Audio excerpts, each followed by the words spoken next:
Vamos a ir a nuestras Biblias, a Lucas capítulo 20.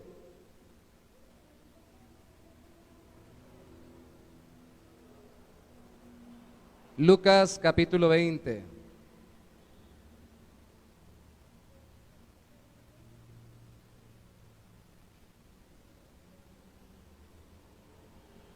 Y vamos a leer inicialmente los dos primeros versículos.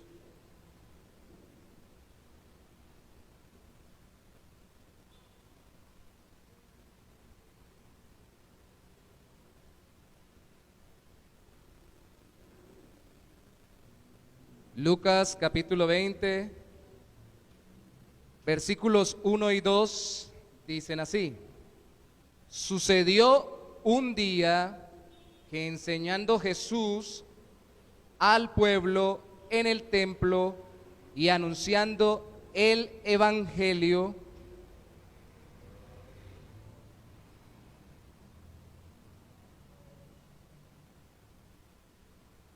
llegaron los principales sacerdotes y los escribas con los ancianos y le hablaron diciendo: Dinos, ¿con qué autoridad haces estas cosas? ¿O quién es el que te ha dado esta autoridad? Vamos una vez más al trono de Dios en oración. Señor, venimos hoy a adorarte, no solamente cantando, orando, intercediendo, pidiendo, proclamando tu gloria, proclamando tu evangelio, sino también venimos a ser edificados conforme a tu palabra en nuestros corazones y para nuestras vidas. Si algo necesitamos, Señor, es reconocer tu autoridad, y hoy en nuestro texto es lo que se le cuestionó a Jesús. Así que ayúdanos hoy a no solamente de labios y externamente podamos reconocer que Cristo es autoridad o Señor sobre nuestras vidas, la máxima autoridad, sino que también lo podamos vivir. Y sobre todo, Señor, con este capítulo que tenemos tan precioso, podamos aprender cómo Cristo mostró su autoridad a un mundo que se le revelaba, y podamos en el nombre de Él proclamar la autoridad de Cristo a un mundo que también hoy se revela contra Él. Damos gracias en el nombre mismo de Jesús. Amén y amén. ¿Cuántos de ustedes saben que en este mes, al principio del mes, se proclamó abiertamente, desde hace tiempo para acá, unos años para acá, se proclama abiertamente un día que le llaman el Día del Orgullo Gay? Un día para estar orgullosos, según lo explican de una forma que parece muy bonita, por tener ese tipo de orientación o de práctica sexual. Pero como diría alguno que predica la palabra de Dios y que escuché, o que más bien leí, ¿cómo podemos estar orgullosos del pecado o de lo que es en contra de la voluntad de Dios?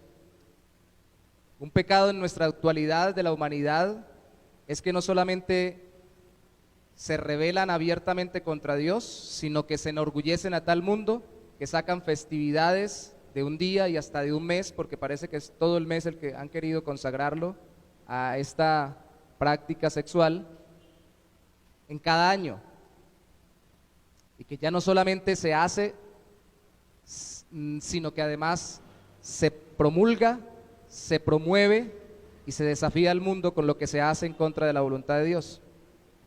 Igual tendríamos que rebatir o cuestionar el hecho de que se sacara un día del orgullo del mentiroso, o del orgulloso adúltero, así fuera heterosexual, o del orgullo de robar, de los ladrones orgullosos, porque todos son pecados, igual que la práctica homosexual. El asunto aquí no es que nos enfoquemos en un solo tipo de personas con un solo tipo de pecado. El asunto es que ciertas personas con cierto tipo de pecado han logrado que la sociedad moderna deje de ver lo que Dios ha establecido como pecado, como pecaminoso. y no solamente se rebelan contra Dios, sino que se enorgullecen y quieren imponérselo a los demás. Esto es rebeldía contra Cristo, rebeldía contra Dios y rebeldía contra el Salvador de los pecados que es Cristo, y es abierta. Nuestro texto de hoy habla sobre que a Cristo se le cuestionó de su autoridad, y el asunto es que si el Señor es autoridad, su palabra es autoridad, pues lo que Él dice con respecto a todos los temas de mi vida de forma clara y abierta se convierte para mí en un objetivo para alcanzar o en un principio moral o ético de vida, porque es lo que Él sabe, no solo que me conviene, sino que refleja mejor quién es Él y me somete mejor a su autoridad. No para salvarme, porque ninguno se puede salvar por dejar de practicar el pecado, porque ninguno puede dejar completamente de pecar, pero sí para honrarlo a Él como mi hacedor y mi dueño, especialmente si creo que me salvó en Cristo. Si Dios me salvó, quiero reflejarlo a Él y hacer su voluntad. Cristo tiene toda la autoridad sobre todas las personas, incluso de diferentes tipos de pecados o diferentes de prácticas u orientaciones sexuales. Cristo tiene toda la autoridad sobre todas las personas, aunque Cristo les dé la oportunidad temporal en esta vida de rebelarse contra Él. Cristo tiene toda la autoridad sobre todas las personas, aunque les dé la oportunidad temporal de rebelarse contra Él con su estilo de vida.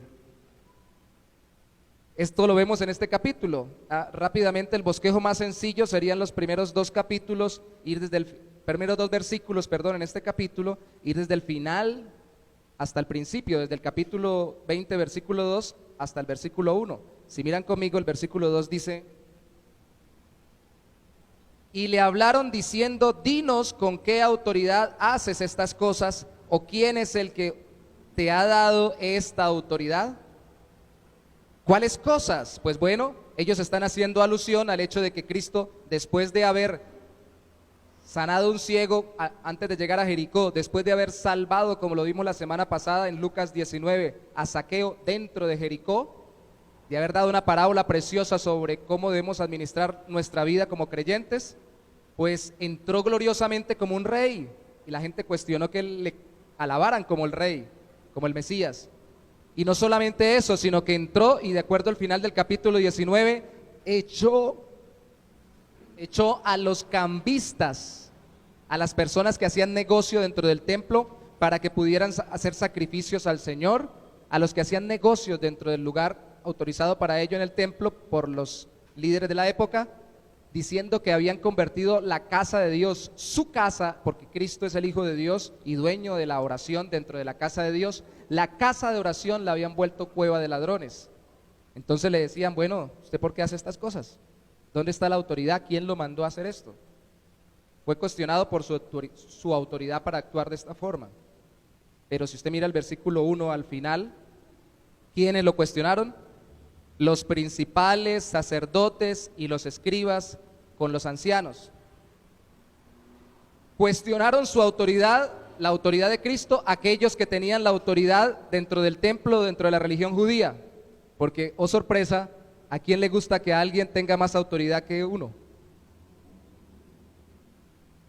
Había una serie muy antigua que yo veía de Estados Unidos, viene a mi memoria el título, desde Cúcuta a través de un canal venezolano, creo que Radio Caracas o Venevisión, se llamaba, o el título de la serie era ¿Quién manda a quién? Y a veces la lucha entre parejas es quién manda a quién, la lucha entre padres e hijos, hijos y padres es quién manda a quién, la lucha entre gobernantes y gobernados es quién manda a quién, tanto en un país como en una ciudad, como en una familia, como en un trabajo, quién manda a quién.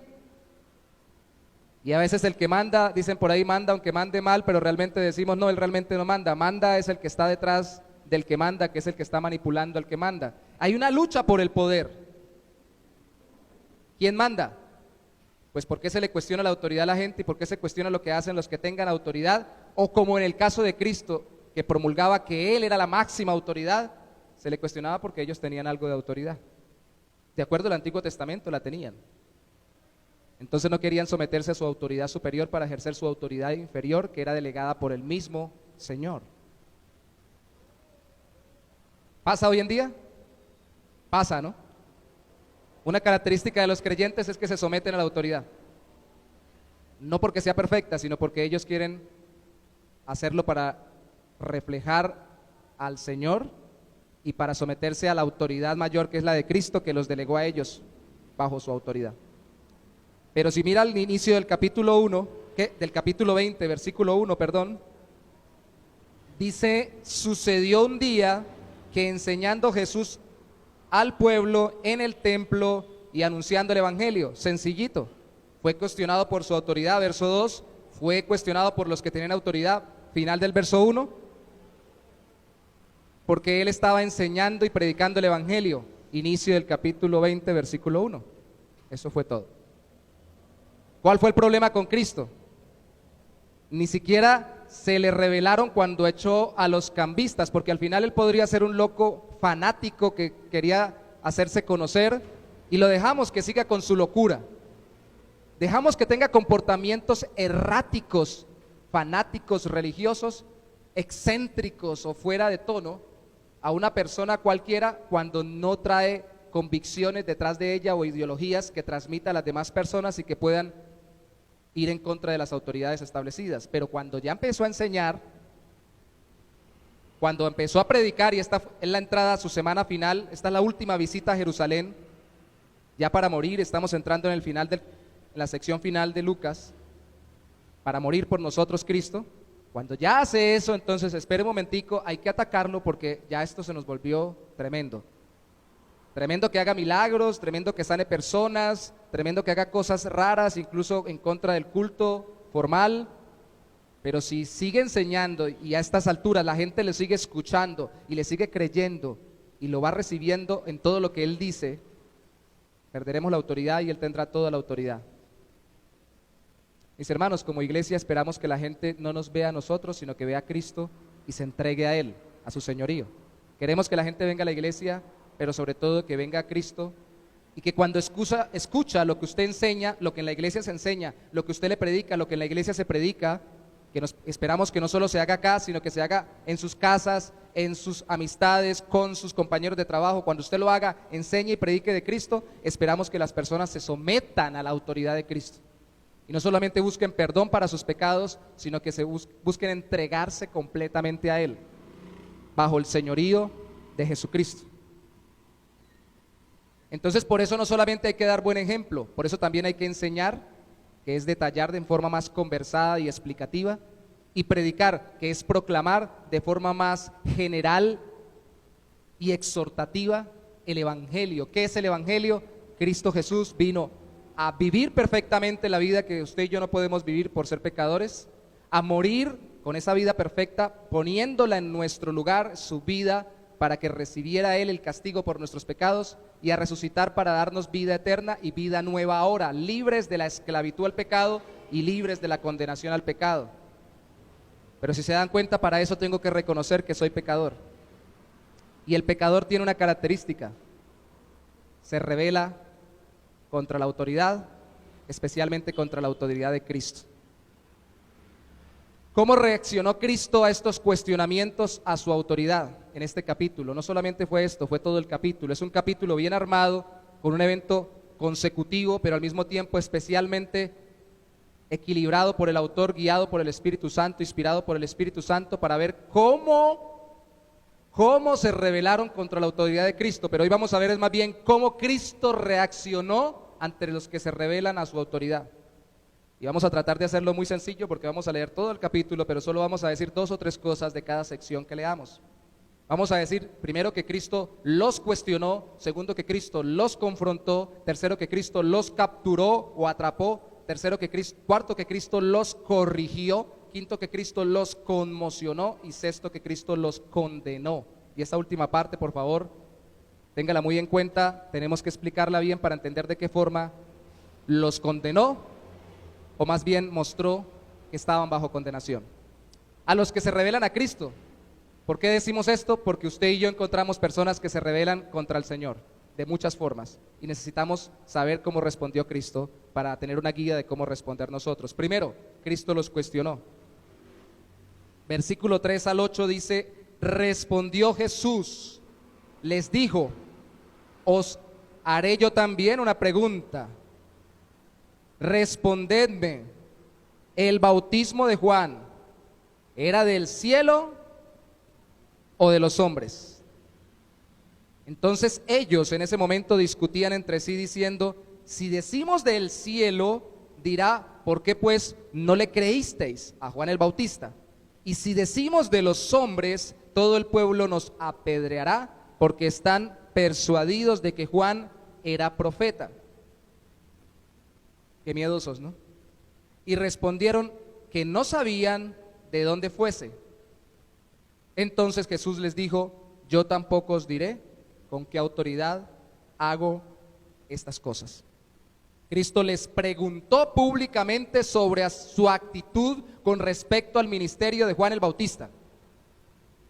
Si ellos públicamente se iban a rebelar, como hoy en día hasta se saca públicamente un día para rebelarse contra alguno de los mandamientos de Dios, especial en el año, entonces públicamente sean cuestionados también por cómo se someten a aquello que supuestamente tienen de parte de Dios como autoridad sobre su vida, o que el mundo considera como autoridad. En este tiempo, Juan el Bautista.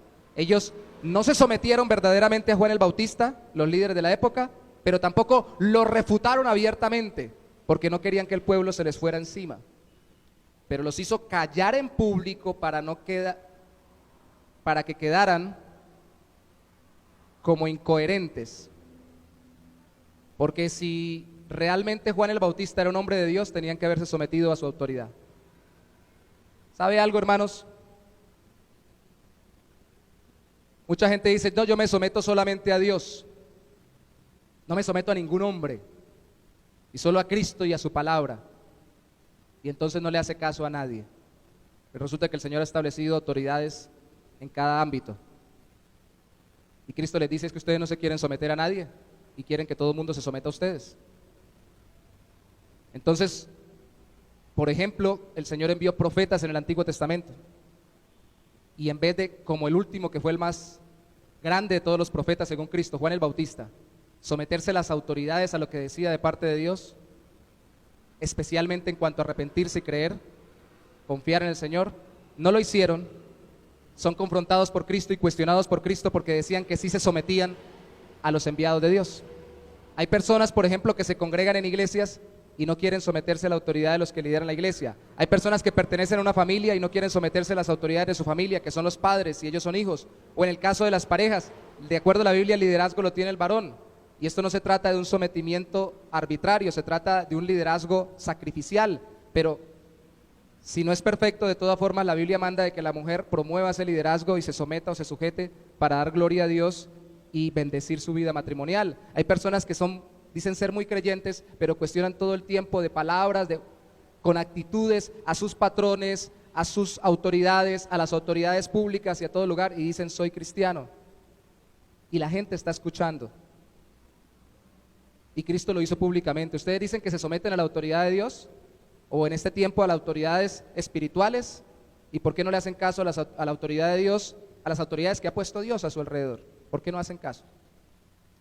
Y cuando las personas nos digan que solo se sometan a Dios, apelemos a la incoherencia del mundo rebelde, de sus mismos corazones, para desatender al mundo. Cristo dijo, yo no les voy a responder. Si usted está cuestionando tanto, hay gente que es tan conflictiva, y usted quiere armar tanta polémica sobre si Dios hizo esto, sobre si Dios hizo aquello, que por qué permitió el pecado, que por qué Adán pecó, que por qué más bien no nos creó sin pecado, que por qué esto, que por qué aquello, que por qué lo otro, y cuestiona todo. Déjeme preguntarle, ¿usted se somete a todo lo que dice la Biblia? ¿Por lo menos sabe algún mandamiento? Sí, no robar. Ah, bueno, todo el tiempo ha estado sin robar. No, entonces, nunca ha dicho mentiras. No, entonces, y de esa forma, incluso el corazón más polemizador va a entender, bueno, aquí hay un punto. Y vamos a poder decir, no sigamos en discusión. Ahora, si se abre la oportunidad para evangelizar, sigamos en la conversación. Pero no se trata de presentar defensa de la fe, no se trata de pelear por pelear con las personas que no creen en el Señor. Podemos cuestionemos la incoherencia del mundo que se revela. Otra cosa, Cristo los confrontó. Miremos el versículo 9 al 18. Comenzó luego a decir al pueblo esta parábola. Un hombre plantó una viña, un cultivo de uvas, común en esa época. Lo arrendó a labradores, también cosa que era común en la época, y se ausentó por mucho tiempo. Y a su tiempo envió a un siervo, a uno de sus esclavos, a los labradores, a los que le había arrendado la viña, para que le diesen del fruto de la viña. Pero los labradores le golpearon y le enviaron con las manos vacías. Volvió a enviar otro siervo, mas ellos a este también, golpeado y afrentado, le enviaron con las manos vacías. Volvió a enviar un tercer siervo, mas ellos también a este echaron fuera herido. Entonces el señor de la viña dijo: ¿qué haré? Enviaré a mi hijo amado, quizás cuando le vean a él le tendrán respeto. Una vez más, esto es respeto a la autoridad dada por Dios en todos los ámbitos. Verso 14, mas los labradores al verle discutían entre sí diciendo: este es el heredero, venid, matémosle para que la heredad sea nuestra. Eso fue lo que hicieron con Cristo. Mataron al hijo del dueño de la viña y le echaron fuera de la viña y le mataron. ¿Qué pues? Pregunta Cristo en su historia. ¿Les hará el Señor de la viña? ¿Qué les va a hacer? Vendrá y destruirá a estos labradores y dará su viña a otros. Cuando ellos oyeron esto, los que escuchaban la historia dijeron: Dios nos libre. Uy, Dios nos libre de que nosotros seamos así tan rebeldes. Pero él, mirándolos, dijo: ¿qué pues es lo que está escrito? La piedra que desecharon los edificadores ha venido a ser cabeza del ángulo. Es una profecía sobre que Cristo vendría y sería el fundamento del reino de los cielos, la vida de él y el señorío de él. Todo, verso 18, el que cayere sobre esta piedra será quebrantado, mas sobre quien ella cayere le desmenuzará. Todo el que se rebele contra Cristo y su autoridad será destruido, ahora y por la eternidad. Y el verso 19, que lo leeremos en un momento, nos dice que ellos entendieron que hablaba de los líderes judíos que se habían rebelado. Cristo los confrontó, y se puede confrontar, no solamente cuestionar, sino confrontar a quien se rebela al Señor. Los encaró con su propia maldad a través de una parábola. De las primeras veces que yo quise hacer esto, alguien me quitó la iniciativa, pero no pase lo mismo con usted. Siendo un creyente, yo recién casado y recién ordenado al ministerio o llamado al ministerio, pero también laborando, un día estaba trabajando y le quise predicar a un compañero visitador médico y le empecé a sacar una ilustración sobre eso. Es como cuando usted va manejando el carro para, con una historia de los acontecimientos de ahorita, ilustrarle cómo es la vida en Cristo. Y él me dijo: no me venga con esa psicología barata. Y yo quedé como callado. Pero la mayoría de gente no va a decir eso, y evité volverlo a hacer. Hice mal, porque la mayoría de gente quiere escuchar historias de vida, testimonios que reflejen verdades profundas, cosas del diario vivir a través de las cuales ustedes le hablen del Señor y de Cristo. Eso es lo que hacía Cristo con las parábolas. Y usted puede encarar la rebeldía de las personas usando historias del común y corriente día o de la vida cotidiana, como lo hizo Cristo. Esto es una historia cotidiana de rebeldía contra el dueño de una finca, y muerte del hijo del dueño de la finca por rebeldía, para que ellos vieran cómo se estaban rebelando contra el Hijo de Dios, el Mesías. Los hizo identificar su pecado, así no lo quisieran admitir, a través de una historia de la época. Entonces, le pregunto, ¿usted apela, cuando ve personas que se rebelan a Cristo, apela a hechos cotidianos para ilustrar la maldad del mundo? Usted le puede decir: ¿ve cómo se están rebelando ahora los hijos contra los padres? Ah, sí. Acaba de ver la noticia de ayer, se dio cuenta de esto que está pasando. Y casi siempre cuando usted da historias de fuera de la persona dice: uy, sí, terrible. Como cuando Natán se le apareció a David, le dijo lo de la historia del hombre que mató la única ovejita de su vecino, teniendo muchas ovejas, para dársela a un invitado. Y David saltó de su trono y dijo: a ese hay que matarlo, a ese hay que juzgarlo, si Dios está vivo. Y el profeta Natán le dijo: pues ese es usted, rey. La mayoría de gente se va a parar en el trono de la justicia y va a decir: sí, qué terrible la rebeldía contra Dios, sí, mire cómo están rebelándose, cuando usted le ponga ejemplos. Pues usted puede decirle: así es usted, así soy yo, así somos nosotros. Podemos confrontar con historias de vida. Los cuestionó, los confrontó, los capturó. Yo le había colocado los cazó con Z, pero quedaba menos comprensible. Todo por C. Los cuestionó, los confrontó y los capturó. Lea conmigo, por favor, versículo 19. Procuraban los principales sacerdotes y los escribas echarle mano, capturarlo, y aquí es donde viene la paradoja del asunto, en aquella hora, porque comprendían que contra ellos había dicho esta parábola, pero una vez más, como eran miedosos, temieron al pueblo, y acechándole enviaron espías que simulasen o se simulasen justos o buenas personas, a fin de sorprenderle o atraparlo con alguna palabra, algo que dijera, para entregarle al poder y la autoridad del gobernador, para echarle al gobierno de Roma. Y le preguntaron diciendo: Maestro, sabemos que dices y enseñas rectamente. Hipocresía detrás de esas palabras. Y que no haces acepción de personas, sino que enseñas el camino de Dios con verdad. Eso se llama lisonja. ¿Nos es lícito, pregunta en el versículo 22, dar tributo a César o no? ¿Pagamos los impuestos al gobierno romano? ¿Sí o no? Mas él, comprendiendo la astucia de ellos, les dijo: ¿por qué me tentáis? Verso 24, mostradme la moneda con la que pagaban el tributo. ¿De quién tiene la imagen y la inscripción? Y respondiendo dijeron: del César, del emperador romano. Entonces le dijo: pues dad a César lo que es de César, y a Dios lo que es de Dios.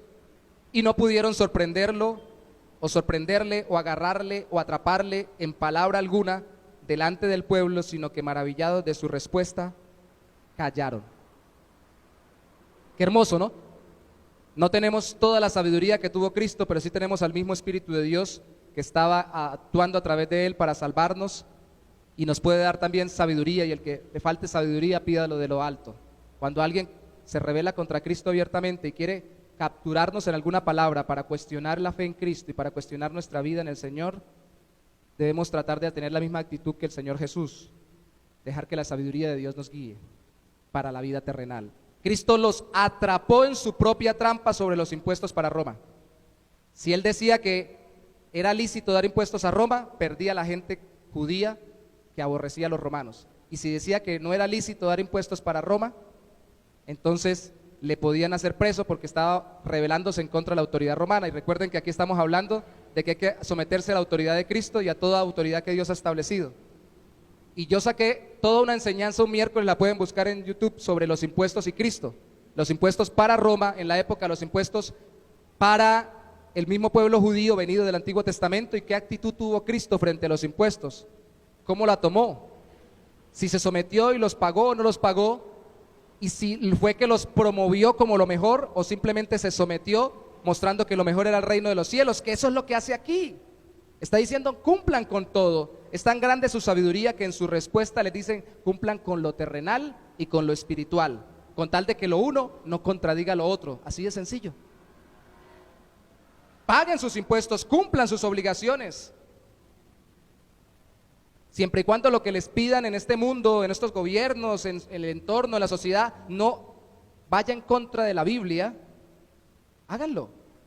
Y les decía en un principio sobre el día del orgullo gay, y va a llegar el momento en que los gobiernos terminen estableciendo no solo esto, sino otros tipos de pecados abiertamente proclamados como pecados en la Biblia, como normas de vida o de enseñanza para nosotros institucionalmente hablando.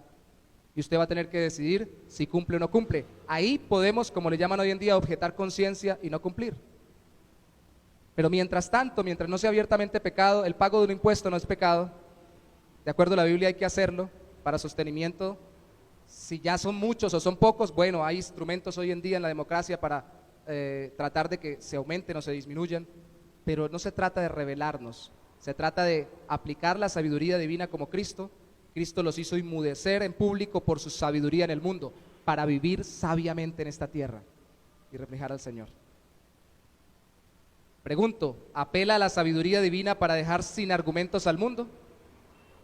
O cuando alguien le plantea un debate de estos y le habla de cuestiones sociales, políticas en nuestro entorno, dice: sí, a mí me parece que sí.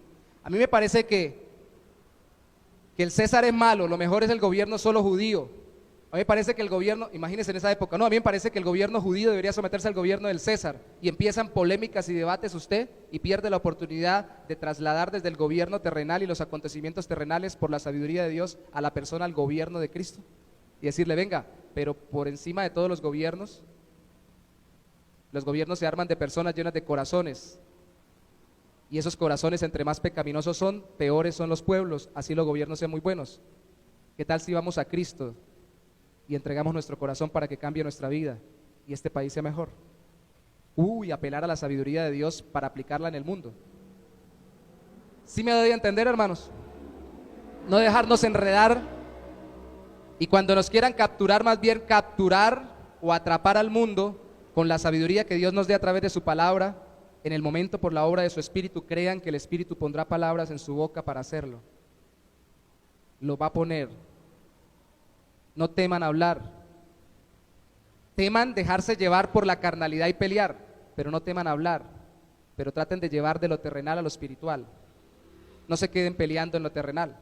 Si este partido, si este otro partido, si este sistema económico, si este otro sistema económico, si este sistema filosófico, este sistema filosófico, hasta yo he visto creyentes peleando con ellos mismos por si el Real Madrid o si el Fútbol Club Barcelona,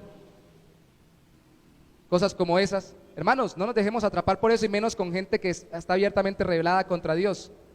Vayamos de ahí a llevarlos hasta el Señor y a Cristo. Atrapémoslo por la sabiduría divina con el Evangelio. Cristo los corrigió, podemos corregir, así las personas estén rebeladas contra Cristo. Lucas 20, 27 al 40. Llegando entonces algunos de los saduceos, los cuales niegan haber resurrección, resalte eso, los saduceos decían que no había resurrección para la vida eterna, le preguntaron, diciendo, Maestro, Moisés nos escribió que si el hermano de alguna muriere teniendo mujer y no dejare hijos, que su hermano se case con ella y levante descendencia a su hermano. Hubo pues 7 hermanos, ellos también sabían historias, era técnica para enseñar. Señor, hubo 7 hermanos y el primero tomó esposa y murió sin hijos. Y de acuerdo a la ley bíblica, la tomó el segundo, el cual también murió sin hijos. Y la tomó el tercero, y así todos los 7, y murieron sin dejar descendencia. Qué familia llena de tragedia, ¿no? Esto es un caso bastante extremo. Finalmente murió también la mujer. Ahí va la pregunta. En la resurrección, pues, ¿de cuál de ellos será mujer? Ya que los 7 la tuvieron por mujer. Si vamos a resucitar, ¿de quién será mujer esta mujer?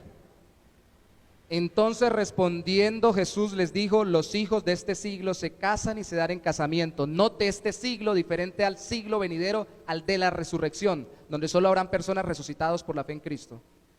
Los hijos de este siglo se casan y se dan en casamiento. Si usted esperaba seguir casado en la eternidad después de que Cristo lo resucite, no va a ser así. Mas los que fueron tenidos por dignos de alcanzar aquel siglo, o sea, la vida eterna cuando Cristo regrese, la resurrección con Él y la resurrección de entre los muertos, ni se casan ni se dan en casamiento. Hay un cambio de estado, una dinámica diferente a la que tenemos hoy antes de que Cristo regrese, porque no pueden ya más morir, eso es lógico, pues son iguales a los ángeles en el hecho en que no pueden morir. Y son hijos de Dios. Y al ser hijos de la resurrección, o sea, fueron confirmados como salvados en Cristo e hijos de Dios por haber resucitado. Pero en cuanto a que los muertos han de resucitar, aún Moisés lo enseñó en el pasaje de la zarza cuando llamó al Señor Dios de Abraham, Dios de Isaac y Dios de Jacob, porque Dios no es Dios de muertos, sino de vivos, pues para Él todos viven. Respondiéndole algunos de los escribas dijeron, Maestro, bien has dicho, y no osaron preguntarle nada más. ¿Se da cuenta de cómo los corrigió el Señor aquí? ¿Se acuerda que al principio dijimos que habían sacerdotes, escribas y ancianos? Pues dentro de los ancianos o líderes también habían saduceos. Así los saduceos creyeran que sí había resurrección, que no había resurrección, perdón, y los fariseos que sí, de todas formas estaban todos dentro de los líderes o los ancianos, y habían tantas posturas tan diferentes. Y a veces la gente va a llegar hablándonos, ¿los extraterrestres qué? ¿Y qué de los extraterrestres? ¿Y la vida en otro mundo? ¿Y los otros planetas? Mire, hermanos, esas son formas de rebelarse más en contra de Dios para que usted no les presente el evangelio. Y si usted se enfrasca en una discusión sobre ello, a perder. Pero si es un tema que claramente está dilucidado en la Biblia, como lo muestra acá, usted puede corregir conforme la palabra de Dios. Cristo les enseñó su propia ignorancia sobre lo que Dios había revelado. Les dijo: ustedes que dicen ser judíos, que dicen saber de la ley, pues la ley al final, concluye el Señor, dice que Dios es Dios de Abraham, de Isaac y de Jacob. Dios no es Dios de muertos, Dios es Dios de vivos. Y concretamente está queriendo decir, si Abraham, Isaac y Jacob no van a resucitar, ¿por qué Dios sigue siendo Dios de ellos? ¿Para qué lo sigue mencionando? Si ya no existen. Si el saduceo, como el testigo de Jehová de hoy y otras sectas que se llamen cristianas, enseñan que cuando usted muere no hay más, sino que al final la resurrección. Pero peor aún, que enseñaban ellos que ni siquiera había resurrección, sino que sencillamente usted moría, que es el materialista de esta época. Usted le pregunta a cualquier persona que se cree científica y le dice: no, solamente existe el aquí y el ahora, más allá no sabemos. Pues ese tipo de persona, como no cree en una vida más allá de esta vida terrenal al morir, tampoco cree en una vida más profunda de la vida física y no tiene entendimiento de una vida espiritual. Y es por eso que muchas personas solamente se dejan llevar por lo que sienten en su físico, en su cuerpo, y por ejemplo tratan solamente sus comportamientos, sus pensamientos, sus sentimientos de forma terapéutica, psicológica y especialmente de forma física, psiquiátrica si hay medicamentos, pero nunca de forma espiritual, porque no entienden que tengan una vida espiritual profunda y eterna que vaya más allá de esta vida. Y ahí está el punto cuando las personas nos salen con preguntas de este tipo. Cristo los hizo retractar en público, especialmente a los escribas, al revelarles, escuche esto, sus prejuicios sobre la Biblia, porque todos tenemos prejuicios cuando leemos la Biblia. ¿Qué prejuicio traían ellos en la mente? Existe lo que yo veo, lo que yo toco, lo que yo siento. Más profundo y más lejos no hay nada. ¿Algo existió antes de mí? No sé. ¿Algo existirá después de que yo me muera? No sé. ¿Hay algo más profundo en mi ser, algo espiritual, una dimensión espiritual, aparte de mis comportamientos psicosomáticos o psicológicos y mis cuestiones físicas, funcionamientos biológicos? No sé. Y como no sé, pues no hay. Sencillo, no existe. Ya, fuera. Y la Biblia que ellos sostenían, la leían con esos prejuicios en mente. Y me cuestiona mucho porque cuando usted va a un colegio, primero a una escuela, luego al final a una universidad, la mentalidad materialista, existencialista está a la orden del día. Y le enseñan: usted todavía cree que hay vida después de la muerte. Usted ha ido y ha vuelto para saber que hay vida después de la muerte. Y le empiezan a cuestionar. Y yo he tenido la bendición de hablar con personas especializadas en ámbitos académicos y decirle: bueno, ¿cómo es posible que usted dice que cree en un Dios si ese Dios no lo ve? Y no cree entonces en una dimensión espiritual, ni siquiera en una vida después de esta vida física. Eso es incongruencia, eso es prejuicios al usted leer la Biblia. Y eso nos lo ha enseñado el mundo hoy en día. Apelamos a la revelación divina, a la palabra, para mostrar lo ciego que está el mundo al mundo espiritual. Más fácil cree la gente en los demonios y en la brujería que en lo espiritual, en la obra de Dios y en los ángeles y en la vida eterna. Y porque lo malo sí existe, claro, por la tendencia pecaminosa que nos lleva como seres humanos a buscar la maldad o practicarla o verla en otros. Pues si es el caso, dígale: ¿cómo cree usted en eso y no cree en lo que abiertamente dice la Biblia? Debemos utilizar la revelación de Dios como lo hizo Cristo para corregir, así las personas no quieran admitirla, pero sobre todo cuando dicen que creen supuestamente en el Dios de la Biblia, para decirles: usted cree en el Dios de la Biblia y por qué la interpreta con sus prejuicios materialistas de esta época. Su Dios tal vez es solamente su vista, su olfato y sus sentidos, lo que usted ve y lo que usted oye. Cristo los conmocionó. Aquí vamos terminando porque los versículos finales son más cortos, versículo 41 al 44, y los condenó. Dice: entonces él les dijo, vamos a leerlos hasta el 47 de una vez para ver que los conmocionó y los condenó.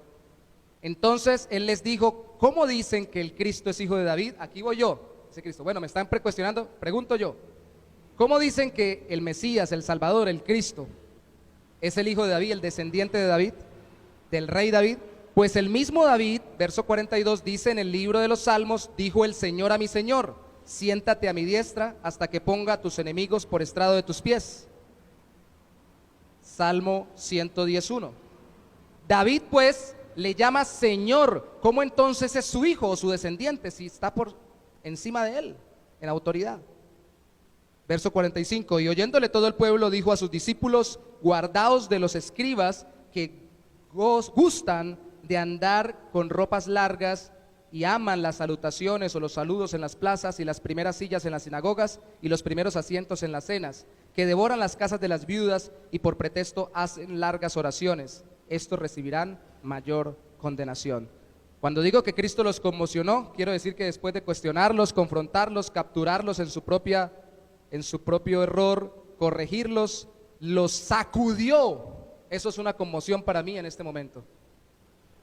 Los sacudió porque les mostró la profecía sobre que el Mesías sería hijo de David, pero le mostró que en ese salmo profético mesiánico, David mismo llama al Mesías su Señor, y todo el que desciende supuestamente es menor, porque si desciende es mayor. Es algo que no entendían, y hermanos, realmente Cristo los sacudió porque eran dudas que ellos tenían. Habían debates en cómo sería el Mesías, habían estudios profundos entre los judíos cómo sería el Salvador, cómo llegaría, qué haría.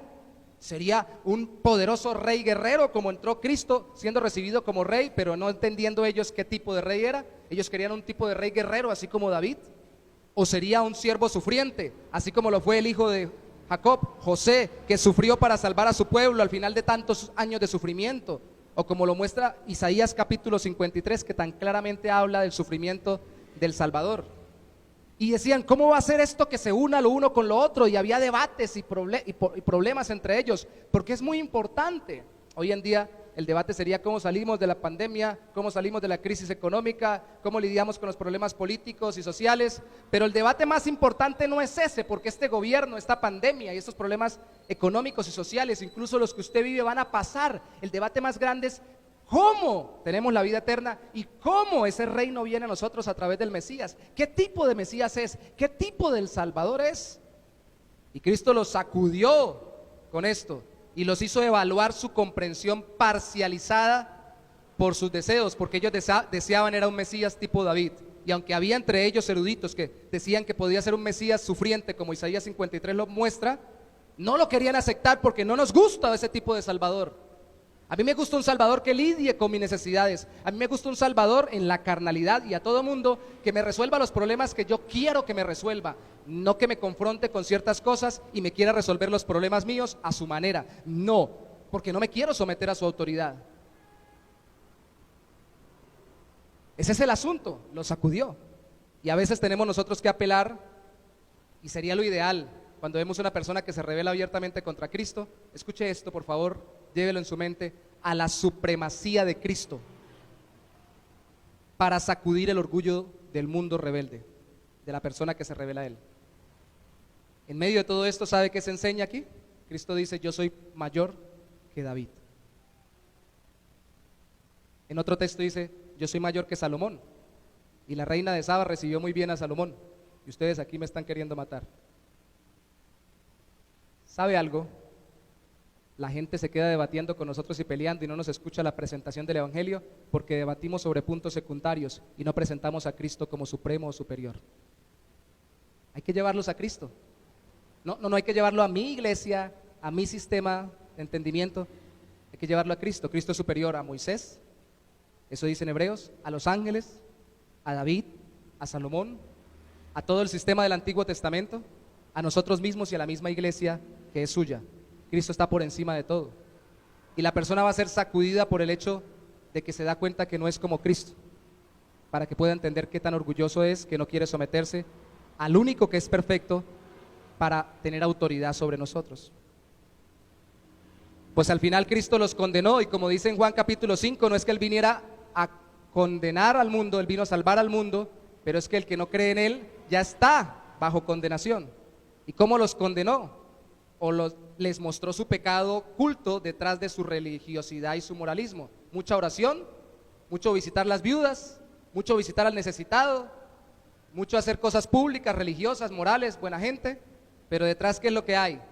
Solo quieren apariencia, solo quieren fama, solo quieren orgullo y solo quieren devorar las cosas que les dejan por ello o que les regalan por ello. Cristo le mostró su condenación al más moral, al más ético, al más religioso de su época.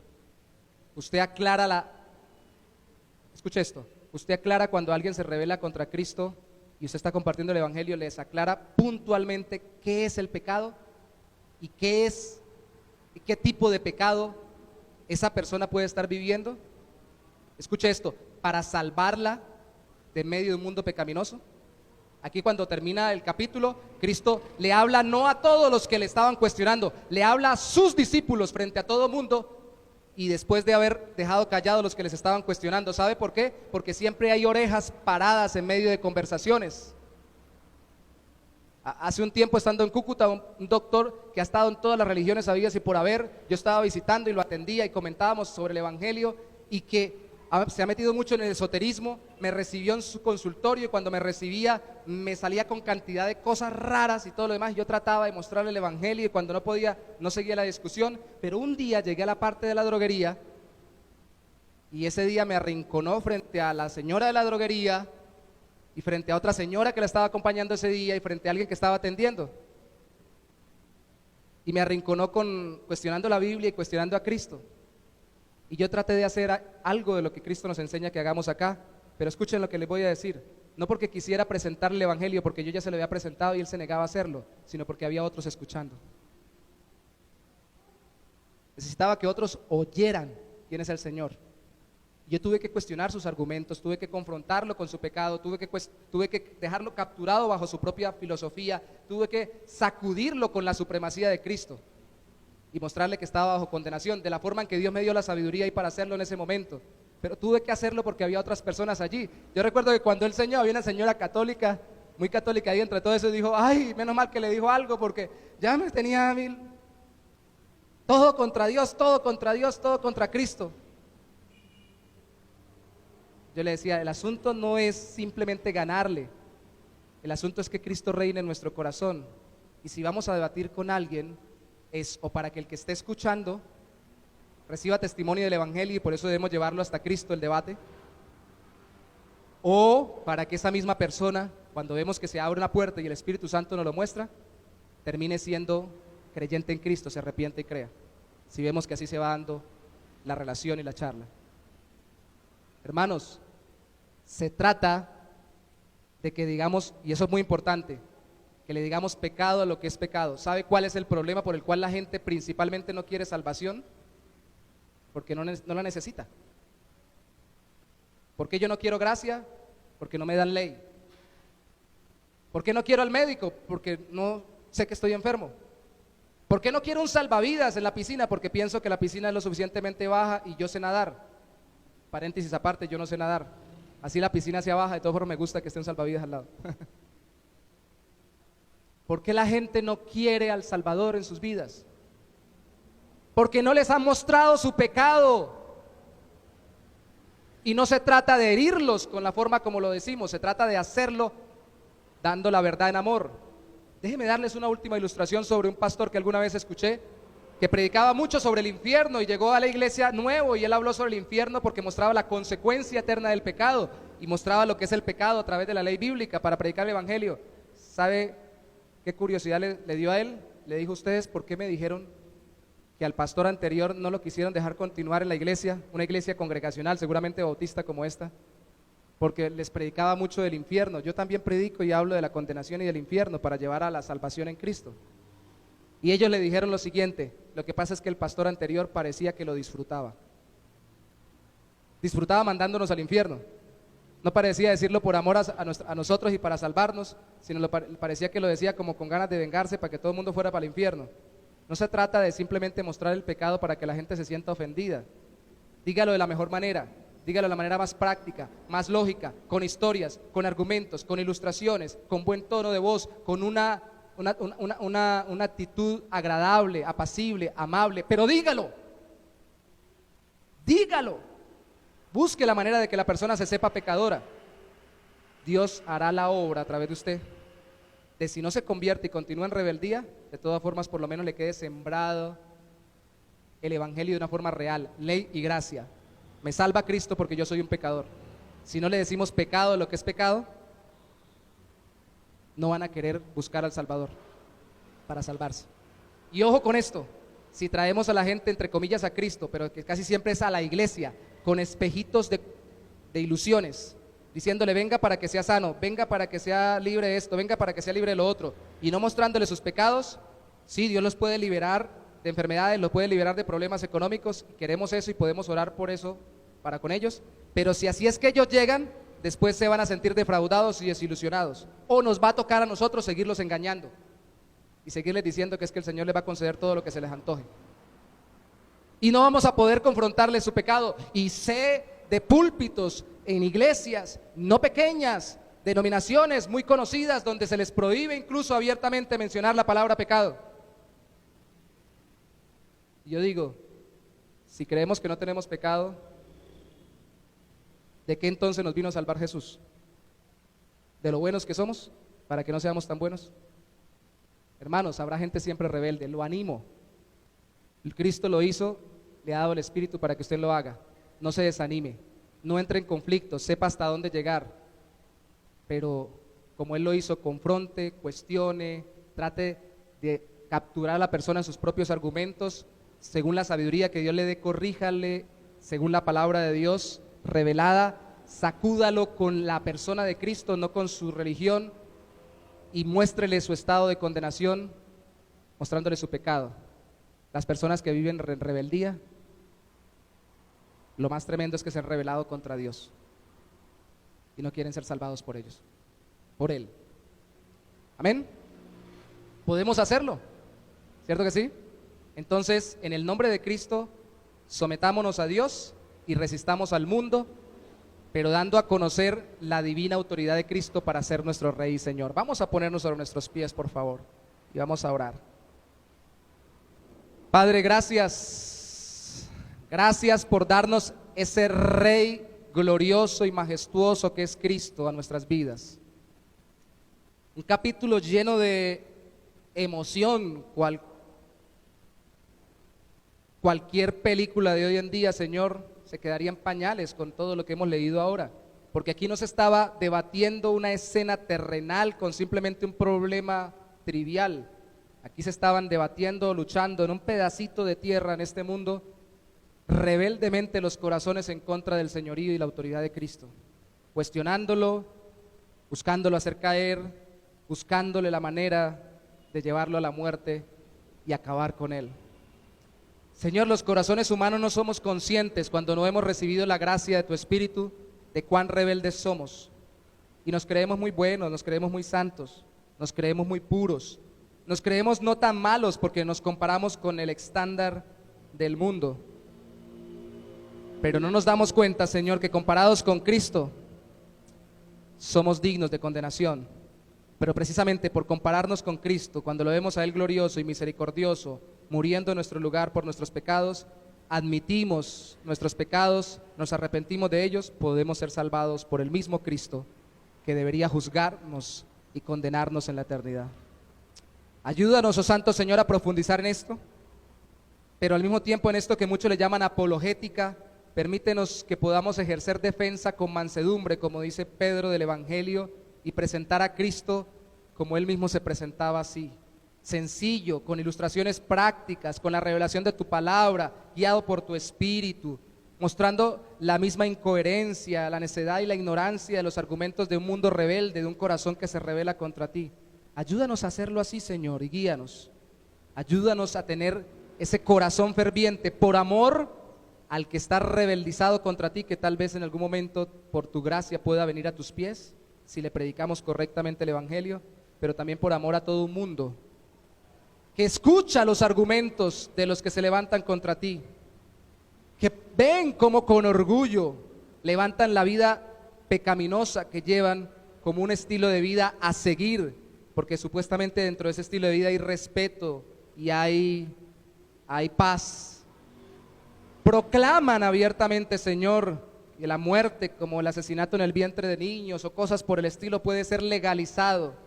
Un mundo, Santo Señor, que da cada vez más argumentos al ser humano para rebelarse contra ti y contra tu Hijo. Como dice el Salmo 2, ¿por qué se amotinan las gentes, las naciones, y por qué piensan cosas vanas?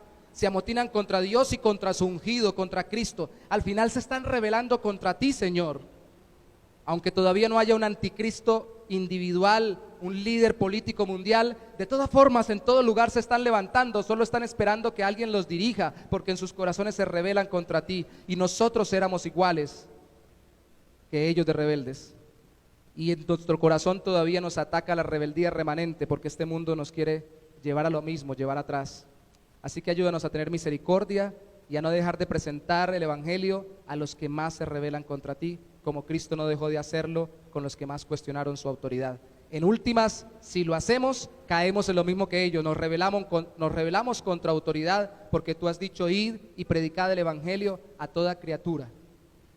Y las criaturas rebeldes y más rebeldes contra ti están incluidas dentro de esta orden, Señor. Así que ayúdanos a cumplir también la sujeción y la sumisión a tu autoridad. Bendice a mis hermanos hoy, Señor, y permítenos, oh Santo Señor, pasar una maravillosa resto de mañana y un excelente final de la semana pasada, inicio ya en esta semana en bendición. Y durante esta semana, como hablamos, Señor, en la escuela de liderazgo, pone en nuestra mente y en nuestro corazón, y a través de nuestros ojos, muéstranos personas que estén cerca de nosotros, que necesitan que oremos por ellas. Y especialmente, habiendo visto este texto, muéstranos aquellas que están más rebeldizadas contra Cristo, contra la autoridad tuya, Señor, y permítenos orar por ellas y compartir con ellas con la sabiduría que tú nos das. En Cristo Jesús te damos gracias, mi Señor. Amén y amén. Dios me lo bendiga.